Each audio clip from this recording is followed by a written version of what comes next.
नमस्ते दोस्तों, math GK GI channel में आप सभी का फिर से हार्दिक स्वागत है। आज हम लोग साधारण ब्याज से रिलेटेड कुछ प्रश्नों का हल करेंगे जो कि विगत कुछ वर्षों में एसएससी या सीजीएल एग्जाम में आया हुआ है। तो चलिए देख लेते हैं पहले सवाल को।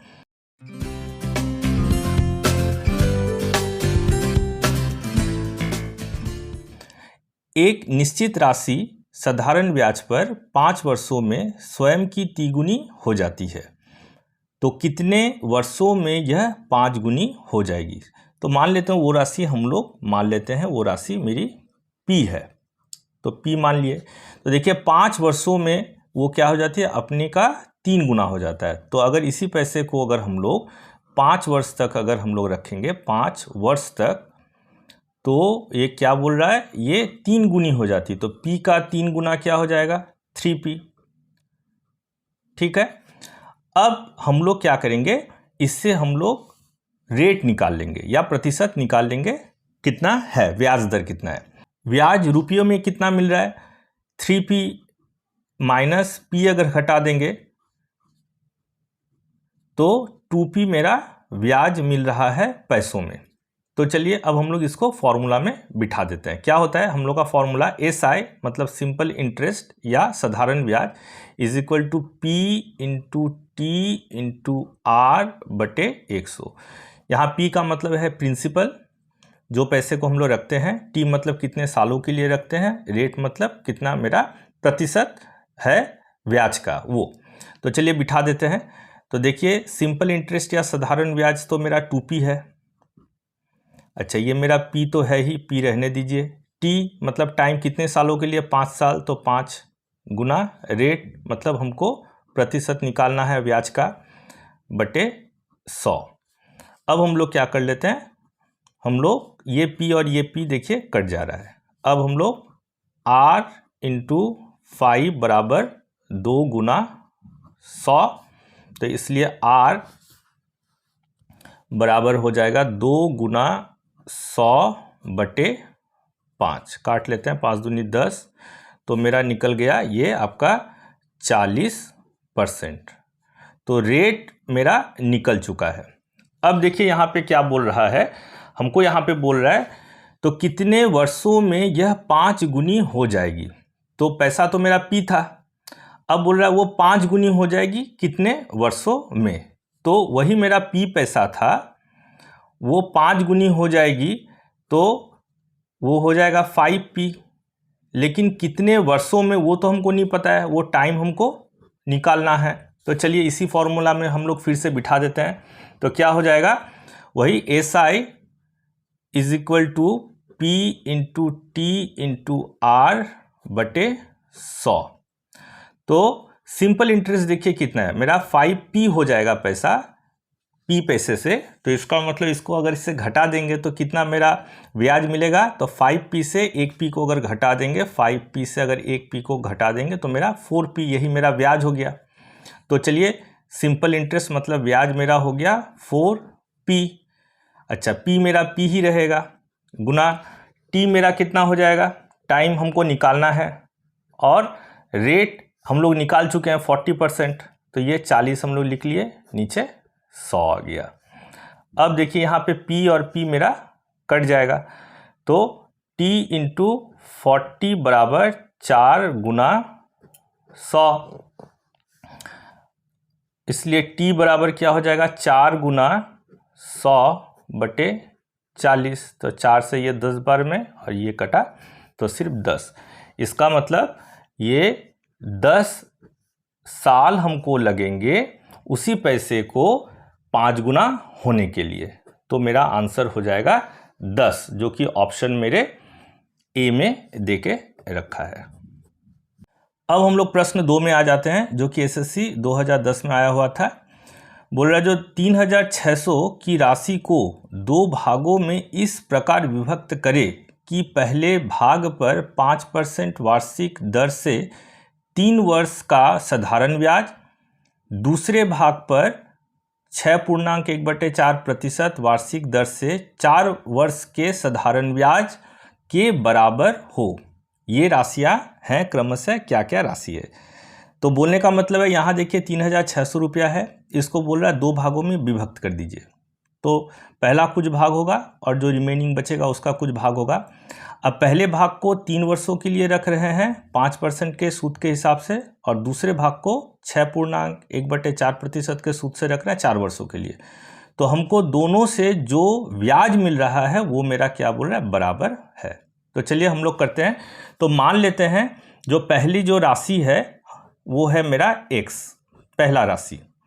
तो दूसरी राशि क्या होगी, इसमें से अगर हम x रख लिए तो दूसरी मेरी राशि होगी 3600 माइनस x हो जाएगा, ये मेरी दूसरी राशि हो जाएगी। तो पहला भाग ये, दूसरा भाग ये।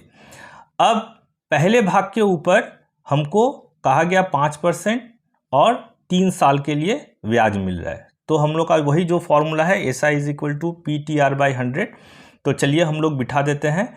तो SI = PTR, P × T × R/100। तो कितना होगा देखिए, तो प्रिंसिपल मेरा है x, इसका मान लिए थे।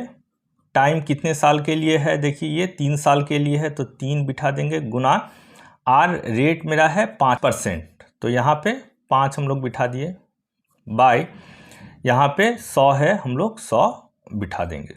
तो इसका मतलब मेरा अगर काट देंगे 5 दूनी 10, 0, तो मेरा आया 3x/20। ये हो गया सिंपल इंटरेस्ट या साधारण ब्याज पहले भाग का। अब उसी तरह से हम लोग दूसरे भाग का भी हम लोग साधारण ब्याज कितना है वो निकाल लेते हैं। तो वही से फिर से एक फॉर्मूला जो P × T × R/100 बराबर, अब देखिए यहाँ मेरा प्रिंसिपल है 3600 घटाओ x, तो वही लिखेंगे 3600 घटाओ x, ये मेरा प्रिंसिपल हो गया, इनटू टाइम कितने के लिए है, 4 वर्ष के लिए है, हम लोग 4 लिख देंगे। और फिर रेट मेरा है देखिए 6.1/4, मतलब 6 × 4 = 24, 24 और 1 25, 25/4। तो ऊपर में मेरा 25 आ जाएगा और नीचे मेरा 4, और 100 तो मेरा नीचे है, ये हम लोग डालेंगे। अब इसको हम लोग काटा काटी कर लेते हैं, 4 से एक बार में गया, 25 1 25 4, तो कट के मेरा कितना आया 3600 घटाओ x, और नीचे मेरा आया 4। अब दूसरे भाग से मेरा ब्याज इतना आया। अब देखिए बोल रहा है दोनों का जो ब्याज होगा वो मेरा क्या होगा, बराबर होगा। तो हम लोग क्या करेंगे, इस ब्याज को और इस ब्याज को हम लोग बराबर कर देंगे। तो चलिए हम लोग बराबर कर देते हैं। तो पहले हम लोग लिख लेंगे जो 3x/20 बराबर ये 3600 घटाओ x/4। चलिए अब हम लोग काटा काटी कर लेते हैं। ये देखिए नीचे नीचे भी हम लोग काट सकते हैं, 4 4 5 20, तो आया 3x, क्रॉस मल्टीप्लिकेशन कर लेते हैं, और 5 के साथ 3600 घटाओ x। अब आ जाएगा ये 3x बराबर 36 को हम लोग 5 से गुना कर देते हैं, 6 5 30, 5 6 15, 16 17 18, तो 18,000 घटाओ 5x। अब -5x को इधर लेके आ जाते हैं, तो मेरा +5x हो जाएगा बराबर 18,000। अब ये हो गया 8x बराबर 18,000, इसलिए x बराबर कितना हो जाएगा 18,000/8। तो 8 से ये मेरा कट जाएगा टोटल 2,250, मतलब x का जो वैल्यू आया वो आ जाएगा 2,250 रुपया। ये तो मेरा x का वैल्यू आया, मतलब प्रथम भाग का। और द्वितीय भाग मेरा कितना है 3600 माइनस x, तो 3600 माइनस x का वैल्यू आया 2,250। तो इसको हम लोग घटा देते हैं, तो ये घटाने से मेरा आ जाएगा 1,350। इसका मतलब हम लोग जो 2 भाग किए थे वो 3,600 रुपये का, उसका एक भाग होगा 2,250 और दूसरा जो भाग होगा वो होगा 1,350। तो चलिए हम लोग देख लेते हैं ऑप्शन मेरे किस में है। तो ये देखिए मेरे ऑप्शन ये दे रखा है ए में 2,250 और 1,350। अब प्रश्न 3 को देख लेते हैं, जो कि एसएससी 2009 में आया हुआ था। एक्स तथा वाई को दो समान राशियां 7.5% वार्षिक दर से क्रमशः 4 वर्ष तथा 5 वर्ष के लिए उधार दी गई। यदि इनके द्वारा दिए गए ब्याज में 150 रुपये का अंतर हो तो प्रत्येक को दी गई राशि कितनी है। तो देखिए एक्स और वाई दोनों को ही समान राशियां यहाँ पे दे के रखा हुआ है। तो मान लेते हैं जो एक्स को भी ए रुपीज़ दे के रखा हुआ है और वाई को भी ए रुपीज़ दे के रखा है। दोनों के लिए 7.5% वार्षिक दर है, लेकिन एक को 4 साल के लिए दिया जाता है और एक को 5 साल के लिए। तो 5 साल का जो ब्याज होगा वो 4 साल के ब्याज से ज़्यादा होगा, क्योंकि राशि तो दोनों के लिए बराबर है। तो चलिए साधारण ब्याज का फॉर्मूला से या सिंपल इंटरेस्ट के फॉर्मूला से हम लोग पहले निकाल लेते हैं। तो P into T into R by 100 होता है। अब देखिए प्रिंसिपल मेरा A है, टाइम 5 साल के लिए है, पहले 5 साल का निकाल लेते हैं। रेट क्या है, 7.5% का रेट है, बटे यहाँ पे 100 है। तो चलिए दशमलव हटाते हैं तो यहाँ पे 10 आ जाएगा। फिर 5 से कटेगा 5 एक बार, 5 दूनी 2 बार, 5 से फिर कटेगा 5 दूनी 10, 0, 5 से कटेगा 5 एक के 5, बचा 25, 5 तिया 15, 5 चौके 20। तो मेरा बचा 3 इंटू ए 3a बटे 4 दूना 8। इसका मतलब 5 साल के लिए अगर देंगे तो ब्याज मेरा बनेगा 3a/8। अब 4 साल के लिए देंगे तो कितना का ब्याज बनेगा वो भी निकाल लेते हैं। तो वही सिंपल इंटरेस्ट का फॉर्मूला से फिर हम लोग निकाल लेंगे, P into T into R by 100। तो इसके लिए भी मेरा वही प्रिंसिपल है, ए रुपया कितने साल के लिए, 4 साल के लिए, और वार्षिक दर भी वही है 7.5 बटे 100। दशमलव हटा लेते हैं तो 10 आ जाएगा नीचे। फिर कटेगा ये मेरा 2 से 2 दूनी 4, 2 पंचे 10।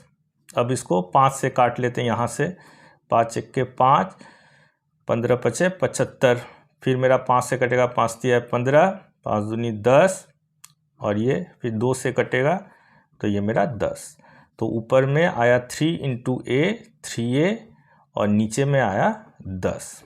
इसका मतलब अगर हम लोग 4 साल के लिए अगर पैसा देते हैं तो मेरा ब्याज बनेगा 3a/10, और 5 साल के लिए अगर देते हैं तो उसी पैसा का ब्याज बनेगा 3a/8। अब हम लोग का दोनों का जो अंतर है, ब्याज का अंतर हमको देकर रखा है 150 रुपये।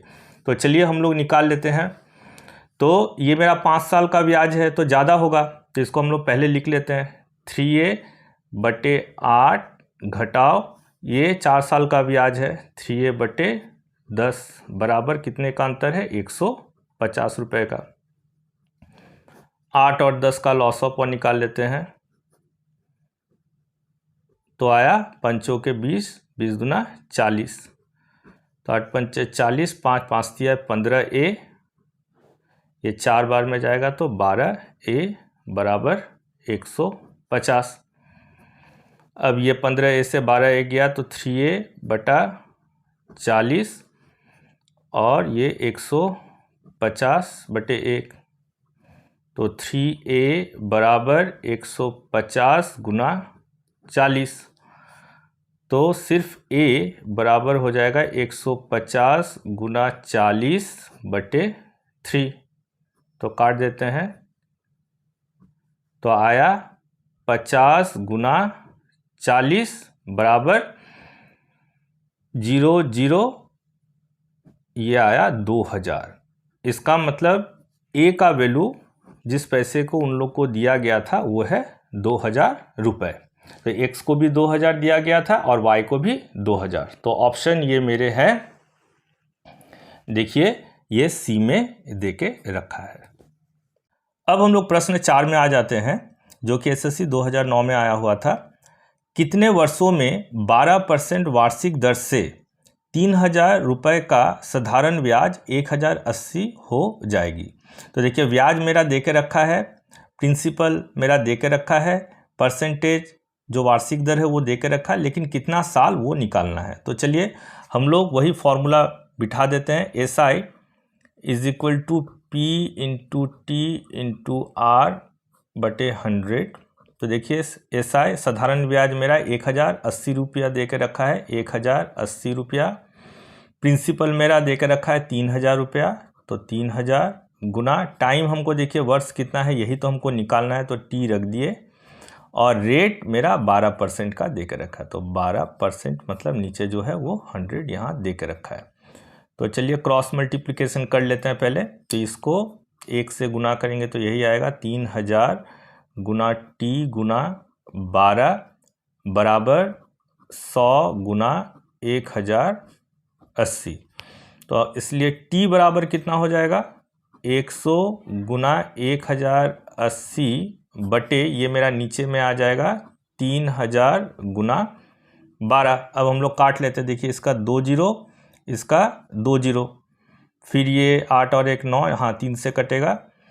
अच्छा इसका 1 जीरो, इसका 0 1 जीरो हम लोग पहले काट देते हैं, तो फिर 3 से इसको काट देते हैं, 3 त्रिके 9, 3 छक 18 और 12 से कटेगा 12 तिया 36। तो टी बराबर हो गया 3, तो टी मेरा हो गया साल। तो 3 साल में वो मेरा क्या हो जाएगा 1080 रुपया हो जाएगा। तो ऑप्शन मेरे ए में 3 साल दे कर रखा है। अब हम लोग प्रश्न 5 को देख लेते हैं, जो कि SSC 2009 में आया हुआ था। कोई धनराशि साधारण ब्याज की किसी दर से 8 वर्ष में 2900 तथा 10 वर्ष में 3000 हो जाती है, तो वार्षिक ब्याज की दर कितनी है। तो देखिए हम लोग 8 साल में कोई पैसा इतना और 10 साल में इतना हो जाता है, तो पहले हम लोग 2 वर्ष में ब्याज का जो अंतर है पहले हम लोग वो निकाल लेते हैं। तो देखिए हम लोग पहले क्या निकाल लेते हैं, देखिए हम लोग 10 वर्ष में कोई पैसा जो है वो कितने का हो जाता है, वो 3000 रुपये का हो जाता है, और 8 वर्ष में वो पैसा हो जाता है 2900। तो दोनों में मेरा अंतर कितना है, मेरा अंतर है 2 वर्ष में मेरा ब्याज बनता है 100 रुपये का। तो इसका मतलब 2 वर्ष का ब्याज मेरा क्या है 100 रुपये। अब हम लोग चाहे तो इसमें भी बिठा सकते हैं या इसमें भी हम लोग बिठा सकते हैं। हम लोग यहाँ पे इसको बिठा रहे हैं, तो देखिए हमारा 8 वर्ष का कितना ब्याज निकलेगा वो हम लोग निकाल लेते हैं। तो देखिए 2 वर्ष का मेरा ब्याज अगर 100 रुपये हो रहा है, तो 1 वर्ष का ब्याज मेरा क्या होगा, कम होगा। कम मतलब ये मेरा नीचे आ जाएगा, डिवाइड हो जाएगा। तो अब हम लोग अगर 8 वर्ष का निकाल लेते हैं तो मेरा ज़्यादा होगा ब्याज, तो 8 गुना 100 बटे 2, तो मेरा हो गया 4 गुना 100, तो 400 रुपये हो गए। इसका मतलब इस 2900 रुपये में मेरा 400 रुपये का क्या है ब्याज है। तो इसका मतलब मूलधन कितना है, तो मूलधन या प्रिंसिपल हो जाएगा मेरा, प्रिंसिपल 2900 घटाओ 400, ब्याज को अगर हटा देते हैं तो मेरा आया 2500 रुपये का ये मेरा प्रिंसिपल या मूलधन है। अब ये मेरा 2500 का मूलधन है, मेरा ब्याज कितने का है 400 रुपये का है, मेरा कितने साल में ये बना, ये मेरा 8 साल में बना। तो मेरा दर अब हम लोग आराम से निकाल सकते हैं या रेट हम लोग निकाल सकते हैं। तो चलिए हम लोग वही फॉर्मूला में फिर से बिठा देते हैं। क्या होता है, SI is equal to P into T into R by 100। तो चलिए इंटरेस्ट अभी हम लोग निकालेंगे, 400 रुपये का आ रहा है, प्रिंसिपल मेरा, मूलधन मेरा 2500 का है, टाइम वो तो हमको निकालना है, ने टाइम मेरा 8 साल का तो दे के रखा है, और रेट हमको निकालना है बटे 100। अब 2500 गुना 8 गुना R बराबर 400 गुना 100। तो इसलिए R बराबर कितना हो जाएगा 400 गुना 100 बटे ये नीचे आ जाएगा 2500 गुना 8। अब हम लोग इसको काट लेते हैं, इसका 2 जीरो, इसका 2 जीरो कट गया, 8 से 8 45 जीरो। अब ये 25 से 2 बार में कटेगा, तो रेट इज इक्वल टू मेरा क्या निकलेगा 2%। तो 2% का मेरा ब्याज दर था। तो ऑप्शन हमारे हैं यहाँ पे ये देखिए डी में दे के रखा है 2%। तो धन्यवाद दोस्तों, इस चैनल को अपना प्यार देने के लिए। इस चैनल को इसी तरह से आप लोग देखते रहिए, लाइक कीजिए, कमेंट कीजिए और अगर हो सके शेयर कीजिए। साथ में रहिए, आप लोग के लिए मैं अच्छा सवाल लेते आता रहूँगा। धन्यवाद।